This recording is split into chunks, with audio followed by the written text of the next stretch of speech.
deixa eu achar o Reverendo Ricardo e chamá-lo aqui para ministrar nesse instante uma palavra para nós, enquanto pais, enquanto filhos, o relacionamento entre pais e filhos. Meu pastor, seja bem-vindo. A graça e a paz a todos. Obrigado, Romildo. É uma alegria estar com vocês mais uma vez. Alegria sempre é nossa de poder sentar e ouvir a sua palavra ministrada ao nosso coração nesta manhã. Que Deus abençoe você, a esposa, os filhos, a netinha. Eu esqueci o nome da netinha. É Chloe. Chloe. Então, que Deus abençoe a pequena Chloe, que cresça com saúde e amando o nosso Deus. Amém. Louvado seja o Senhor. Nós havíamos acordado. Você tem aí cerca de 45 minutos para expor para nós aquilo que Deus ministrou ao seu coração. Estamos aí com o coração e os ouvidos abertos para ouvir a sua palavra. Seja muito bem-vindo à nossa escola dominical nesta manhã. Amém. Louvado seja o Senhor. Nós, mais uma vez, queremos saudar a todos com a graça e a paz do nosso bom Deus. Trazer o abraço da Quinta Igreja, essa amada igreja irmã, né? É uma alegria poder estar com vocês, compartilhando aquilo que Deus tem colocado no meu coração. E esse tema que nós vamos trabalhar na manhã de hoje é um tema oportuno. A nossa igreja, como um todo, a gente adota o mês de maio para sempre trazer reflexões e apontamentos acerca da família. Isso eu acredito que seja um tema relevante e importante para os nossos dias. E me coube falar com vocês, é um privilégio, como eu já disse, falar sobre a relação entre pais e filhos. Esse é um grande desafio, né, dessa era que a gente vive. Esse é um desafio, Reverendo Romildo, porque por causa das muitas lutas e conflitos que certamente existem dentro dos nossos lares, lares cristãos, lares que vemos os nossos filhos sendo recebidos na igreja, cresceram na igreja, contudo, seja na fase infantil, na adolescência, ou mesmo na fase adulta, alguns atritos e conflitos. A pergunta que a gente faz é por que essas coisas existem. E para isso eu quero começar lendo um texto que eu sempre trago à mente, ao meu coração, e procuro aplicar ao coração dos meus filhos, que é o texto de 3 de João,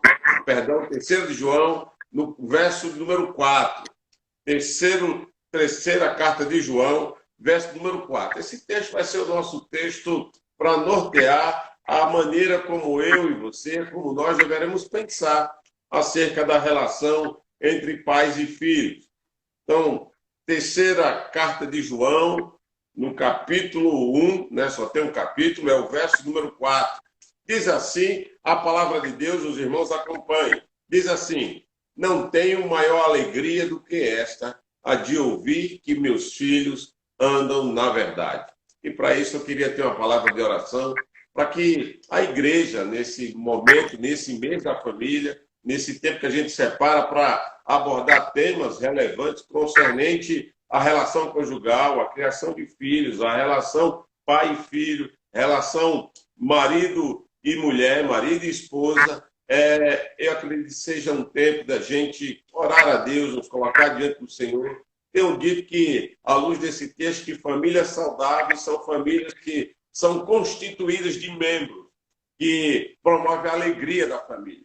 Famílias saudáveis são constituídas de membros que andam na presença de Deus, andam nessa relação del-referente, do cora-andel, têm plena convicção que estão diante de Deus.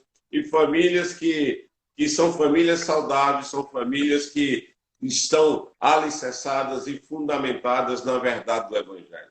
E por isso eu queria orar com você e por você nessa manhã, suplicando a bênção do Senhor sobre as nossas famílias, sobre a vida dos nossos filhos. E como diz o texto que foi lido, uma maior alegria para uma família, para os membros de uma família, em saber que essa geração é uma geração que anda na verdade. E isso deve ser motivo da nossa oração. Então vamos orar ao Senhor.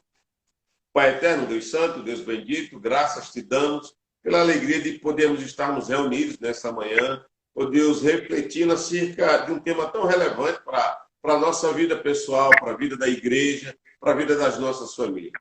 converta o nosso coração ao teu evangelho, para que sejamos de fato essa geração, ó Deus, essas famílias, esses membros que andam na verdade do Senhor. Ó Deus, e andar na verdade da tua palavra, na verdade do evangelho, é motivo de gratidão e alegria para o coração da família. Por isso, não há motivo de maior alegria em saber, ó Deus, que somos uma geração que anda na verdade. Realiza esse milagre em mim, na vida dos meus filhos, na vida de cada um dos teus filhos que estão aqui reunidos nessa manhã, nesse veículo de comunicação. Abençoa cada pai, cada mãe, cada filho, ó Deus. E que o teu Espírito possa nos instruir nessa hora. É o que nós te pedimos, no nome santo de Jesus. Amém, Senhor. Amém. Amém. Queridos, eu vou tentar caminhar numa metodologia pedagógica. Eu confesso que, Ruth, esse nervosismo que a gente tem é uma novidade para todos nós. São poucos os pastores presbiterianos que têm essa habilidade de se apresentar, usar esses veículos de comunicação. E a gente está aprendendo, né, Romildo, a se comunicar. Então, bate essa insegurança. Mas foi muito bem. A Ruth estava um pouco nervosa, estava olhando aqui, mas isso faz parte da caminhada. A gente não tinha o hábito de estar em redes sociais nos comunicando, e a gente está aprendendo com o passar do tempo. E o bom desse momento é que a gente agora está em um ambiente onde o evangelho está sendo propagado, anunciado. Esse é um aspecto muito positivo da vida da igreja. Para todo mundo. Agora, o anúncio desse evangelho da verdade é global. Isso é motivo de gratidão para a igreja. Um conselho que eu dou a vocês é que nós sejamos agentes de propagação, de divulgação, de incentivo para que outros irmãos estejam caminhando junto com a nossa igreja, né?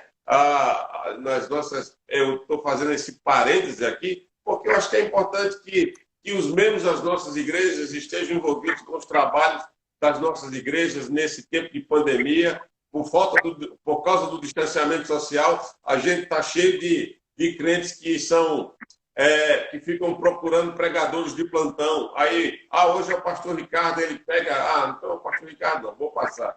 Não, agora é o pastor Romildo. O pastor Romildo é mais ou menos, vou escutar ele. Não, agora aí fica passando. E a gente tem uma igreja, você é importante para a sua igreja, então esteja engajado nos trabalhos da sua igreja e divulgue esse trabalho para outros membros da sua igreja, para que todos estejam engajados, promovendo o trabalho da nossa comunidade, incentivando e crescendo juntos. Afinal de contas, nós somos igreja.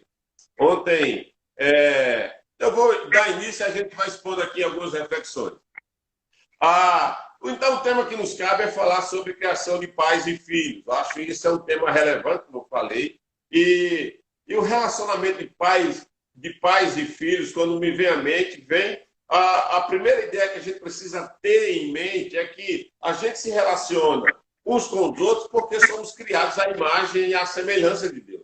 Esse é um ponto que a gente tem que ter bem definido na nossa mente para entender por que há tanta crise, para poder desenvolver, por que a gente tem tanta dificuldade de se comunicar com os nossos filhos. Então, o primeiro lugar que eu gostaria de destacar nesse momento agora é que toda relação que existe entre pais e filhos e as nossas relações interpessoais, elas existem por causa da imagem e da semelhança, porque fomos criados à imagem e semelhança de Deus.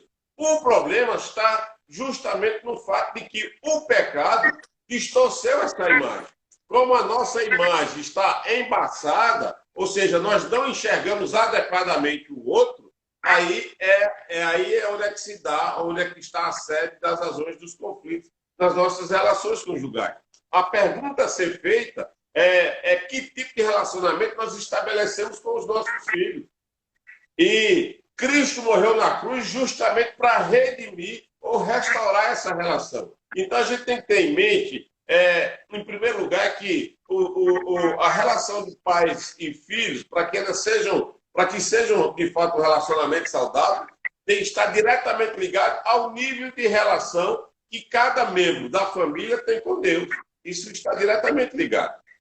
Ou seja, há uma necessidade de estarmos relacionados ou em estarmos numa relação pactual com Deus o tempo todo. Então, pensando nisso, nós percebemos que há duas maneiras de desenvolver esse relacionamento familiar entre pais e filhos. A primeira maneira de desenvolver esse relacionamento é a partir das nossas práticas, das nossas experiências, das nossas orientações educacionais, que é o que acontece na maioria das vezes. Só qual é o problema disso? É que a minha experiência, a minha prática, a minha orientação educacional, a maneira de ver o mundo é pautado, Romildo, por um paradigma de queda. Daí é a razão dos nossos conflitos familiares ou a relação das dificuldades da nossa relação entre pai e filho. É que o nosso modelo de nós nos relacionarmos com os nossos filhos e dos filhos com os pais é um modelo de queda. E o modelo de queda sempre vai gerar conflito, sempre vai ter atrito nessa relação. Né? Era um exemplo que eu ia estar lá na frente, mas eu vou trazer à baila agora, só para a gente refletir. Eu lembro-me, e isso eu precisei corrigir isso no meu coração. Então, por que há tantas crises? Então, há crises porque é o meu modelo de me relacionar, ou seja, os meus valores morais, os meus valores de educação são valores que têm como paradigma um modelo de queda. Ou seja, a ideia seria, eu lembro-me uma vez que eu estava conversando com o Alan sobre a importância dos estudos e eu abordei de uma maneira vigorosa, né, com rigor, falando, cara, você tem que estudar aí e tal, e aquela coisa toda. E ele, não, pai, eu tô... e ele havia tirado uma nota abaixo da média, eu estava cobrando, você perde muito tempo com o WhatsApp, aquela coisa que certamente os adolescentes, os jovens que estão conosco já ouviram dos seus pais e que certamente os pais aqui presentes já cobraram dos seus filhos. Mas o que é que eu percebi nisso? É que a importância que eu estava dando para os estudos do Alan era uma importância cujo modelo era um modelo de queda. É isso que eu queria que você refletisse. Como assim, pastor, é um modelo de queda? Eu estou mais preocupado em que o Alan seja um doutor do que ele venha a ser um bom cristão. Não que uma coisa exclua a outra, mas o meu modelo e o meu valor, se você observar, nós somos uma geração de pais que exige e cobra que os nossos filhos vão à escola, que os nossos filhos estudem, que os nossos filhos sejam alguém na vida. Essa é a expressão que a gente usa. Senão você não vai ser ninguém na vida, você vai ver como você vai sofrer. Como se a vida dos nossos filhos dependesse do estudo. E aí, essa é a mudança de mentalidade. A vida dos nossos filhos depende de Deus. É isso que tem que mudar no nosso coração. Isso não impede que os nossos filhos sejam filhos que estudem, que sejam dedicados e tenham esmero na sua vida acadêmica. Mas a minha preocupação é que meus filhos, de fato, andem na verdade. A distorção desse valor, ou seja, como eu tomei como padrão o modelo, aquilo que o mundo me apresenta de importante, isso passou a ser importante para mim, que sou cristão. Mas, como cristão, o que é importante para nós é que os nossos filhos, de fato, andem na verdade. Isso muda a maneira como nós abordamos e reivindicamos a vida acadêmica ou o aproveitamento acadêmico dos nossos filhos. Então, a gente pauta muita coisa por aquilo que a gente aprendeu. Então, quando o meu modelo é um modelo de queda, queridos, certamente você terá e enfrentará muitos conflitos, muitas decepções e muitas frustrações. E o outro padrão do relacionamento de pais e filhos é aquele que é norteado por uma vida pautada pela prática da palavra de Deus, pelo conhecimento de Deus. E todos nós, de uma maneira geral, né, Júnior, o Marcos, o Rodrigo está conosco, a Ruth, todos nós, de uma maneira geral, vamos sempre enfrentar algum tipo de conflito nos nossos relacionamentos interpessoais, em especial nos nossos relacionamentos familiares. E por que essas coisas acontecem? Porque nós enfrentamos essas dificuldades. Primeiro porque somos seres humanos e, como seres humanos, temos necessidade de nos relacionar. Essa é uma razão porque vai ter tanto conflito entre o Romildo e a filha dele? Porque eles se relacionam. Então, todo mundo que se relaciona vai ter, de uma certa medida, algum tipo de conflito.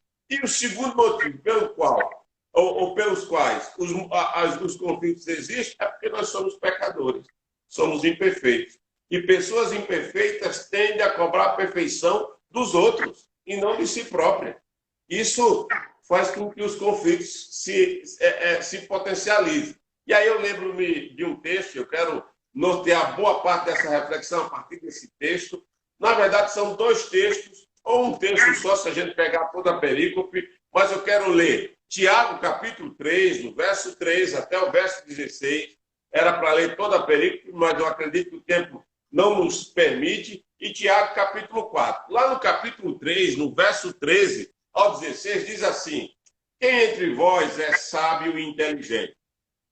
É o que o texto diz. Então, me mostre pela mansidão de sabedoria, mediante o seu condigno proceder e as suas obras. E a ideia do texto é justamente mostrar, aplicando para as relações familiares.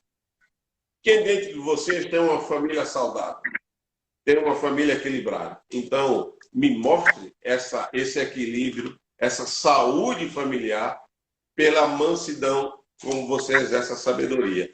E o texto, por si só, aponta para aquilo que eu estou apresentando a vocês. Há duas maneiras de exercer essa sabedoria, há duas maneiras de desenvolver as nossas relações interpessoais. Aí ele diz assim, ó, se pelo contrário, tendes em vosso coração inveja amargurada, sentimento faccioso, não se glorie disso, e nem mintais contra a verdade, porque isso não procede de Deus. Esta não é a sabedoria que desce lá do alto. Antes é uma sabedoria terrena, animal e demoníaca. De uma maneira bem prática, o que é que o Tiago está a nos ensinar? Você quer ter uma família saudável, então me apresente quais são os valores éticos e os valores morais que norteiam a vida da sua família. Se os valores éticos e morais que norteiam a sua família são padrões, são os valores éticos e morais que norteiam o mundo, você certamente vai enfrentar conflito. É isso que o texto está nos apresentando. Porque essa maneira de pensar do mundo, ou esse modelo de queda, é um modelo que ele diz, demoníaco, animal e terreno. Primeiro porque é uma maneira de resolver os problemas a partir da terra, é a maneira como os homens pensam. E essa maneira é uma maneira antibíblica, não era assim que nós deveríamos pensar. Não é assim que não é esse a sua causa moral, não é a causa moral que o mundo lhe apresenta. Deixa eu dar um exemplo prático para que a gente entenda. A nossa causa moral de certo e errado está pautado, na maioria das vezes, porque os pais ou os próprios filhos têm dificuldade na sua relação quando envolve envolve questões do tipo dos estudos, que é um ponto bem comum, da questão da obediência. Pega a ideia da obediência, é o que eu sempre falo. A gente aprendeu que o nosso valor moral é que os filhos devem obedecer os pais. Esse é o valor moral que a gente aprendeu. E um bom filho, ele obedece o seu pai. Essa é outra premissa que foi estabelecida. Conquanto essas premissas sejam verdadeiras, elas carecem da verdade do Evangelho. O que eu quero dizer com isso? Não basta o filho obedecer o pai porque o outro é o pai dele. Ou é a mãe dele que está falando. O filho deve obedecer o pai, não porque... Veja que a causa moral está no pai. E o pensamento cristão, ou a cosmovisão bíblica, vai dizer a causa moral dos filhos obedecerem os pais não são os pais. É Deus. Isso é o que muda. A causa moral da obediência dos filhos em relação aos pais sempre será Deus. O problema é que a gente aprendeu que um bom filho obedece o pai. E aí o pai chega para o filho, olha, me obedeça porque eu sou seu pai, Romildo. Certamente você ouviu isso do seu pai. Eu ouvi isso dos meus pais. Me obedeça porque eu sou seu pai. Eu que estou mandando, vá lá e faça isso agora. Só que isso revela qual é a minha causa moral. Percebe qual é o meu valor ético para cobrar a obediência dos meus filhos? Isso só revela que a causa moral para que os meus filhos me obedeçam não é Deus, sou eu. E isso é um pensamento antibíblico.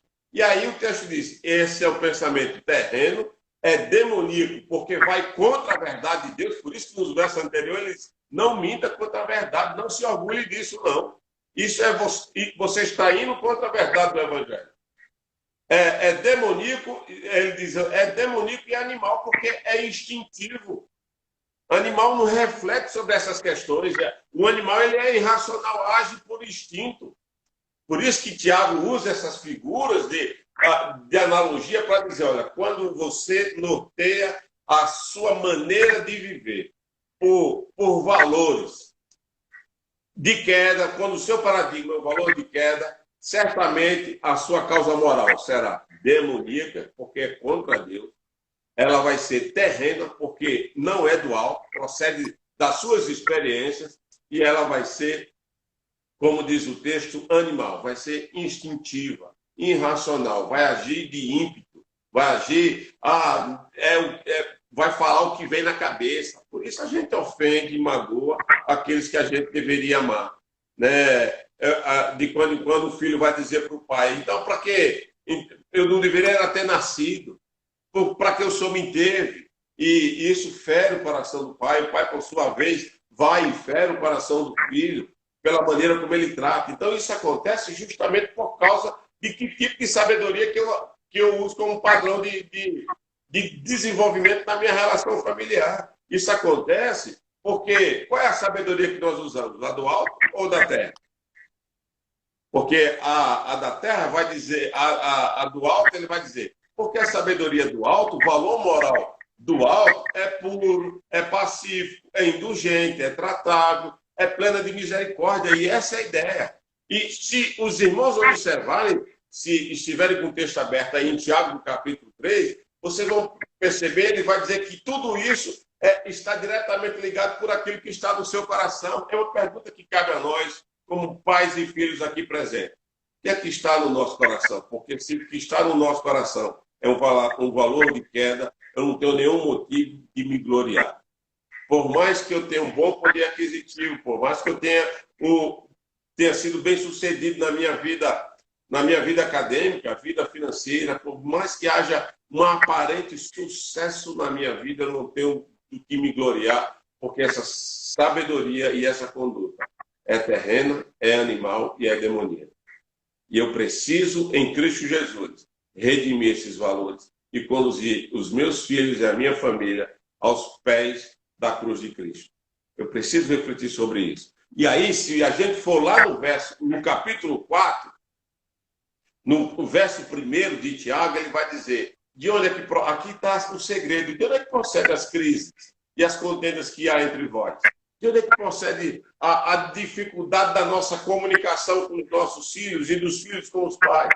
Porque os filhos escolhem mentir para os pais e ocultarem a sua conduta de vida.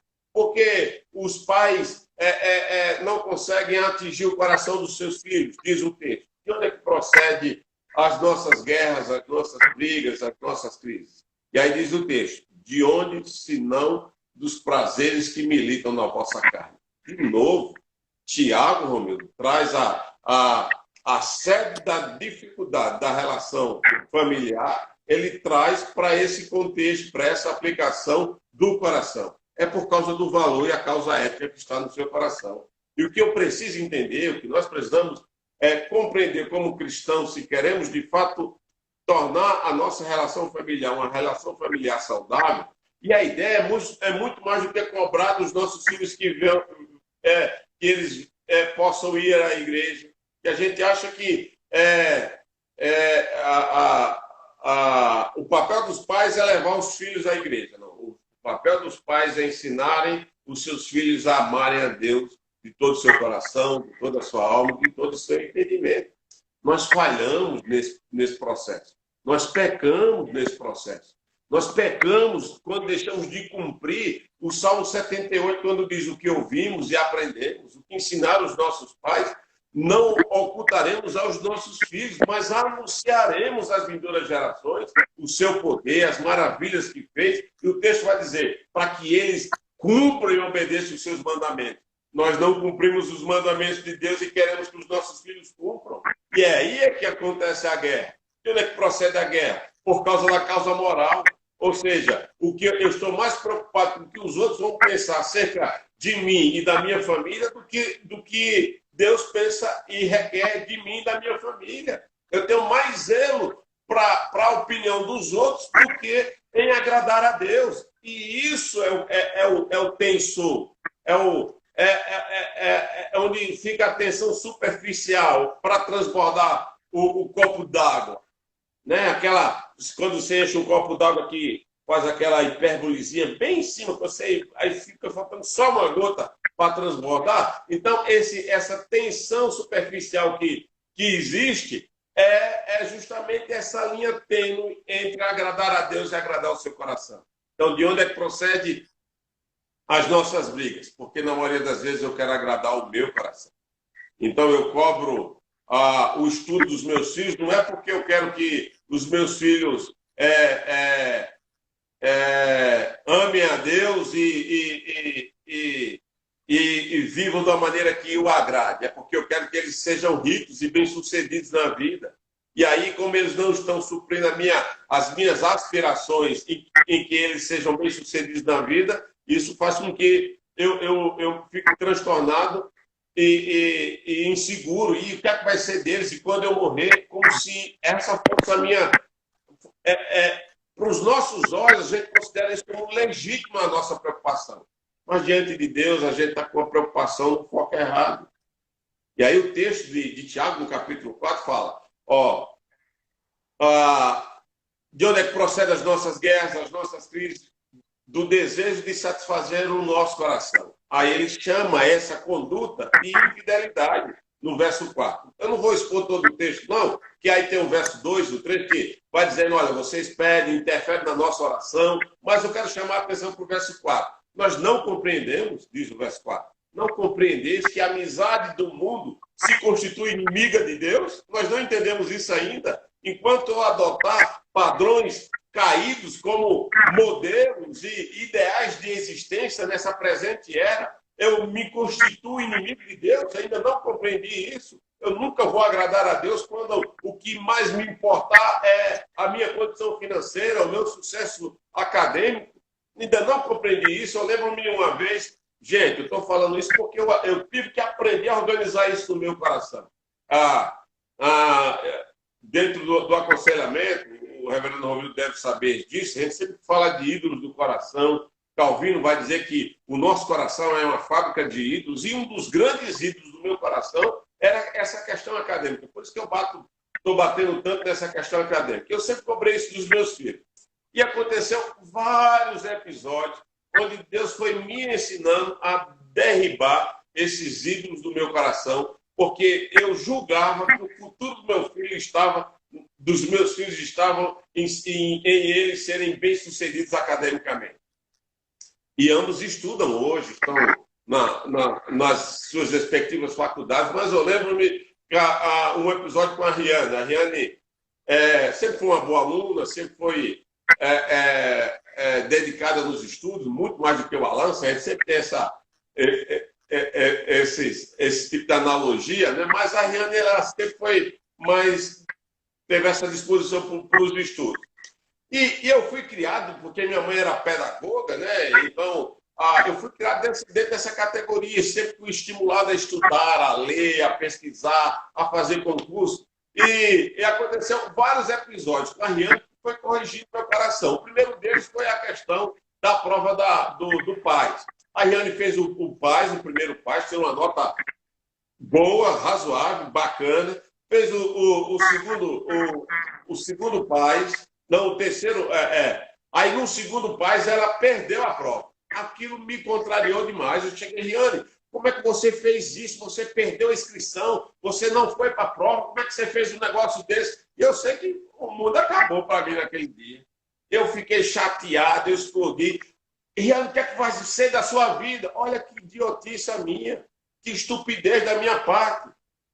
A minha estupidez estava justamente nisso. O que é que vai ser da sua vida? Que responsabilidade. Como é que você tem uma coisa tão importante para a sua vida e você despreza isso? Foi assim que eu fui tratar o motivo pelo qual ela não foi para fazer a prova do pai. E agora, o que é que você vai fazer? E não sei o quê. É tanto que ela, quando fez a nota do Enem, tirou a nota boa, que ganhou bolsa de 100% em uma das faculdades para fazer um curso que ela também não queria fazer. E aí já foi o outro atrito, o outro conflito, mas dele já foi ameno, porque eu já fui me organizando. Aí, quando ela foi fazer um curso que ela não queria fazer, estava estudando, aí chegou e mudou para um curso que, para mim, não era importante, não era relevante. Olha, de novo a minha idiotice, a nossa estupidez. E aí isso vai criando atrito e dificuldade de relacionamento, mas Deus foi me corrigindo, dizendo, Ricardo, por que você está brigando com a Riane? Não é por causa do prazer que milita na sua carne? É isso que o texto está dizendo. Ou você ainda não entendeu, não compreendeu que valorizar aquilo que o mundo valoriza se constitui e você estabelece inimizade naquilo que Deus quer. Você deixa de ser o pai que Deus quer que você seja para sua filha quando você procede assim. Você deixa de ser e vice-versa. Isso serve também aos filhos. E aí, um outro atrito, só de experiência para todos nós, como eu falei, a Riane uma vez foi fazer um concurso e ela gabaritou português, gabaritou matemática, só não foi bem no direito, que era uma prova dessa do tribunal. E aí eu fiquei na mesma hora, mas, cara, se sou eu, cara, ela fez a prova de gabarito, simplesmente gabaritou, achei isso fantástico. Então agora é só estudar direito que ela vai passar no que ela quiser. Pensava eu, nesse coração de queda, caído, estúpido, munido de um padrão de mundo. Mas só que a minha filha não quer ser funcionária pública. Nunca teve interesse com isso. Quem queria era o pai dela, para dar estabilidade. Olha a falsa expectativa, a falsa esperança. Não, ela vai ter estabilidade, ela vai ter mais segurança financeira. A estabilidade, a segurança financeira e o provimento dela não vem do Estado, vem de Deus. É isso que a gente precisa mudar. Quando a gente organiza isso, a minha relação com os nossos filhos serão uma outra qualidade de vida. Vocês conseguem entender isso, gente? Isso muda a nossa maneira de lidar. Por isso que Tiago é fantástico, até recomendo depois você fazer a leitura do livro de Tiago, porque o livro de Tiago nos ensina a destronar todos os ídolos que estão no nosso coração e a entronizar Cristo. Esse é um processo fantástico para a nossa vida. E isso é libertador para a vida da igreja, para a nossa vida diária. Por isso que o texto vai dizer, de onde é que procedem as brigas, de onde é que procedem as crises conjugais, familiares. E já prestou atenção que quando se trata de casamento, eu faço muito isso nos cursos de casais, a gente discute muitas vezes por algum valor ou um discurso internalizado que foi contrariado. Por isso eu ofendo que eu deveria amar. Por isso que eu agrido a esposa ou o marido quando cobra a atenção ou cobra algo, é porque ele não foi satisfeito no seu desejo pessoal. E aí Tiago, Deus, nessa revelação, através de Tiago, traz uma verdade fantástica a todos nós.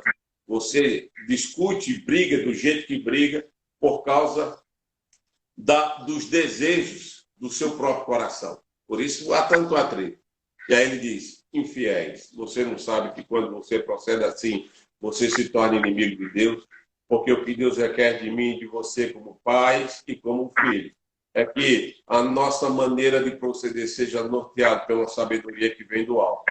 E aí a sabedoria do alto tolera, a sabedoria do alto é leve, alivia, perdoa, promove a paz, ama. Já a sabedoria terrena, ela julga, culpa, cobra, condena, se ira, ofende, magoa. E a pergunta a ser feita é que tipo de sabedoria tem norteado o nosso coração? Quando a gente pensa nisso, isso é fantástico, gente. Isso muda a nossa maneira de pensar, muda a maneira de refletir. A gente, eu poderia desenvolver vários aspectos só nessa carta do capítulo 3 de Tiago, dessas questões da sabedoria do alto, mas um outro aspecto que gera, e aí eu quero pontuar. Então, pedagogicamente, basicamente, o que é que a gente está estabelecendo? Porque acontecem as nossas relações, as crises das relações familiares. Primeiro, por causa dessa consciência que nós estamos numa relação de queda que precisa ser redimida em Cristo Jesus. Fui criado à imagem de Deus, eu preciso restaurar a imagem de Cristo em mim, para que eu seja o pai e o filho que Deus quer que nós sejamos. O segundo aspecto é as sabedorias que norteiam o nosso comportamento, se ela é do alto ou se ela é terrena. Então, eu preciso ter isso muito claro para poder ter um relacionamento saudável, para que, de fato, nós sejamos uma família cujos membros andam na verdade de Deus, que são motivo de alegria à nossa vida familiar. E mais um outro aspecto que eu gostaria de destacar é que muitas vezes as nossas crises entre pais e filhos ocorrem justamente por causa do orgulho que habita no nosso coração. De novo, volto com o texto de Tiago. Então, Tiago aponta por que há tanta briga, por que há tanta dificuldade, por que vocês têm tanta disputa interna na relação familiar? Por causa do orgulho. O orgulho faz com que a gente se considere pessoas super espirituais. A gente começa a pensar nesse aspecto, que a gente tem percebido que o maior mal que habita no coração do homem é justamente a ideia do orgulho. Pois eu tenho desenvolvido, eu tenho aprendido que o orgulho é um golpe contra a sensatez, contra a lucidez, é um golpe contra a sabedoria, que Tiago está anunciando no capítulo 3. O orgulho é que me impede de ceder para aquilo que Deus quer que eu faça. Já parou para pensar nisso? A gente vai pontuar alguns aspectos do orgulho, mas qual é a ideia principal? E se você guardar isso, você vai entender. Todo orgulhoso, ele não é orgulhoso por causa do outro. Porque essa é a ideia que a gente tem. Se a gente tivesse, talvez, no ambiente do templo, aí eu ia perguntar, o que é orgulho para você? A maioria de nós a gente vai dizer, a pessoa orgulhosa é quando ela se sente superior ao outro, está acima de alguém. Ou seja, a ideia que se tem é que o orgulhoso, ele não se contenta em ter apenas a mesma coisa que o outro tem. Ele quer estar acima do outro. Mas a ideia principal é que o nascedor do orgulho é que o indivíduo deseja estar acima de Deus. Essa é uma questão. O referencial do orgulho, o mal que habita no coração do homem, para que o orgulho prevaleça, é que a vontade dele prevalece sobre a vontade de Deus. Essa é a questão. É o cerne do efeito do orgulho no nosso coração. Porque se você parar para pensar, você vai aprender. Porque a gente, quando discute com o irmão ou com o pai, a gente não volta lá e se retrata. Que é o que Deus requer de cada um de nós. A gente não volta lá e não se retrata porque a gente prefere dar valor aos nossos sentimentos. Mas dar valor aos meus sentimentos é não me importar com o que Deus quer que eu faça, vocês percebem? Ou seja, os meus sentimentos estão acima do que Deus quer e requer de cada um de nós. Esse é o problema do orgulho. O orgulho me impede de procurar o Romeu e de pedir perdão. Porque os meus sentimentos foram feridos. É assim que a gente pensa. Meu pai me ofendeu. Meu filho me ofendeu. E eu gritei com eles, bravejei, disse o que ele precisava ouvir. E comigo é assim mesmo. Mas não é isso que Deus requer de nós como pais. Por isso que a sabedoria do alto me leva a pedir perdão. A sabedoria terrena me leva a valorizar os meus sentimentos. Vocês percebem que a gente se vitimiza nessa relação?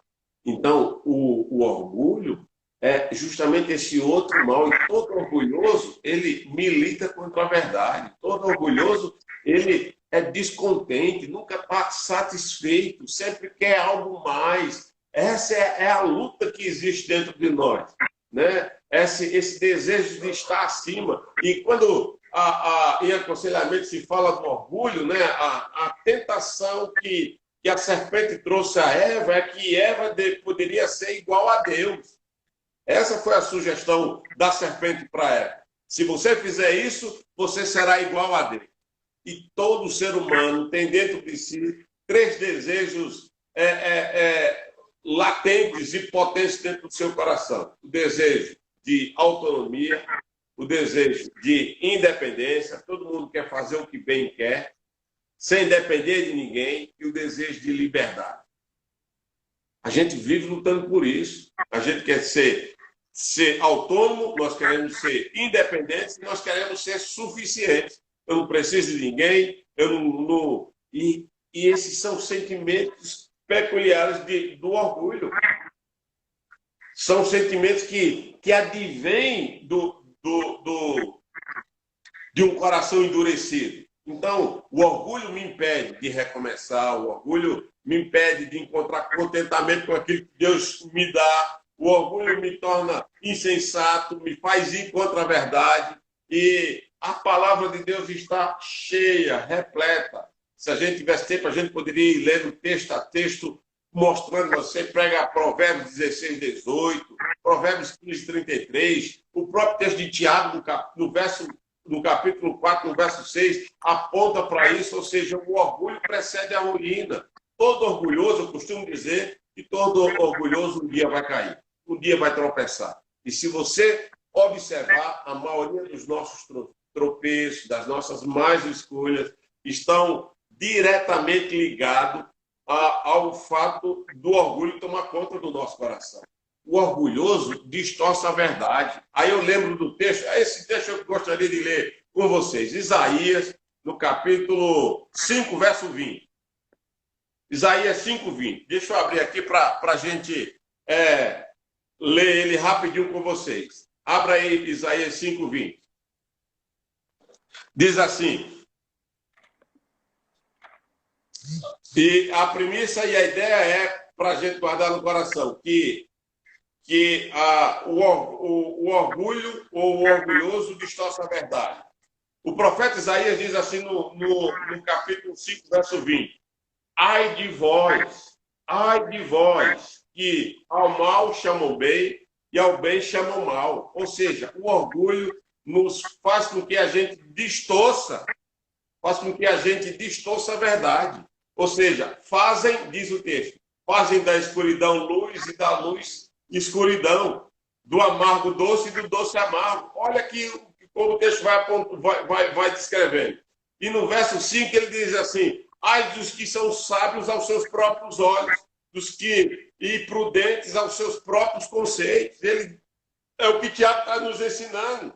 Ou seja, a falta da sabedoria do alto faz com que o orgulho seja preponderante na nossa vida, e uma vez que o orgulho domina o nosso coração, a gente distorce a verdade. Aí eu vou chamar o mal de bem e o bem de mal. E aí o texto bíblico diz: ai de vós. Porque quando nós procedemos assim, nós nos constituímos e nos tornamos inimigos de Deus.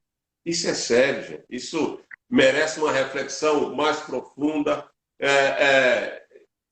A ideia é justamente essa. A minha oração é que Deus nos conceda a graça nessa manhã de fato, sermos uma geração de crentes, de família, que andam na verdade, que é motivo de alegria. Filhos que alegram o coração dos seus pais, pais que têm contentamento no procedimento dos seus filhos e, acima de tudo, famílias que desejam avidamente agradar a Deus. Como cantamos nas nossas canções, eu quero alegrar o teu coração. Que esse seja o desejo da sua família todos os dias. Porque quando nos falta essa compreensão, nós certamente seremos norteados por uma maneira e por uma causa moral de queda. E uma causa moral de queda, ela é demoníaca, é contra Deus, ela é dos homens, é terrena, e ela é instintiva, ela é animal. Ela não agrada a Deus. E quando procedemos assim, nós nos constituímos inimigos de Deus. A minha oração nessa manhã é que o Senhor converta o nosso coração, nos faça entender que, como imagem e semelhança de Deus, precisamos restaurar a imagem de Cristo em nós. É o que Cristo veio fazer quando morreu na cruz. Restaurar a imagem caída, nos trazer de volta ao procedimento da verdade. Ou seja, o meu conselho que eu deixo para você é que o Senhor nos ajude a vencer e a sermos orientados pela sua palavra, para que a gente possa vencer o nosso próprio orgulho, para que a gente possa ser pais e filhos que pedem perdão, que é capaz de dialogar e ouvir o outro, de amar o outro,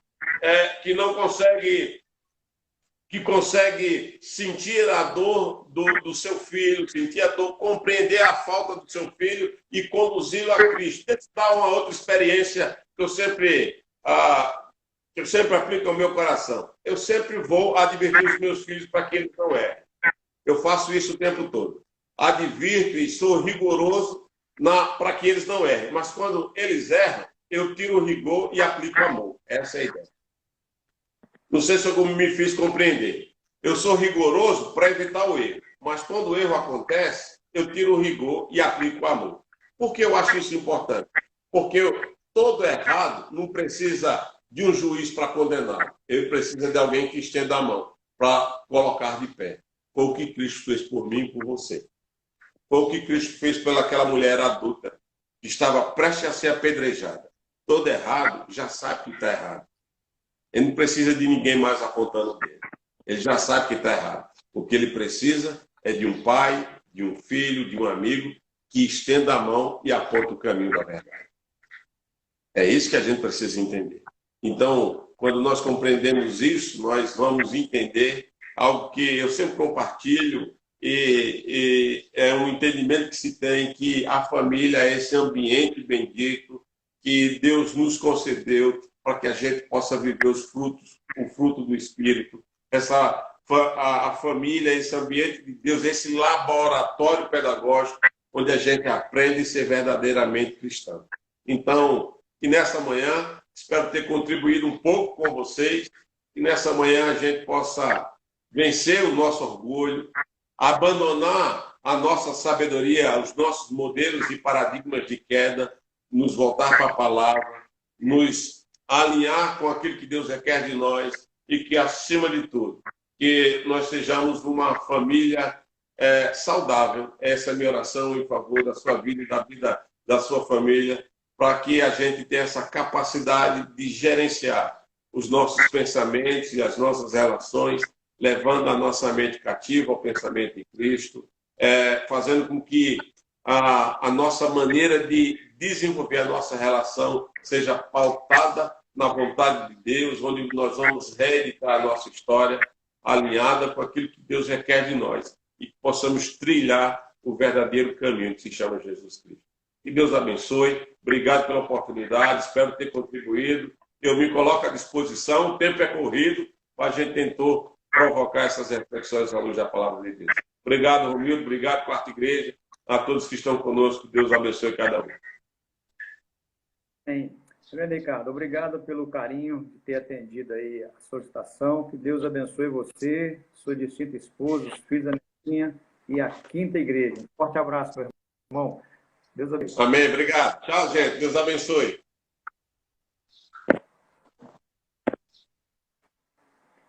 Meus irmãos, o Instagram está me dizendo aqui que eu tenho 40 segundos para concluir que vai cair a conexão. Ok? Mas que Deus abençoe os irmãos, que o dia seja em paz, em nome de Jesus. Espero reencontrar os irmãos hoje à noite, no culto, às 19 horas. O reverendo Adriano tem uma palavra especial ao seu coração.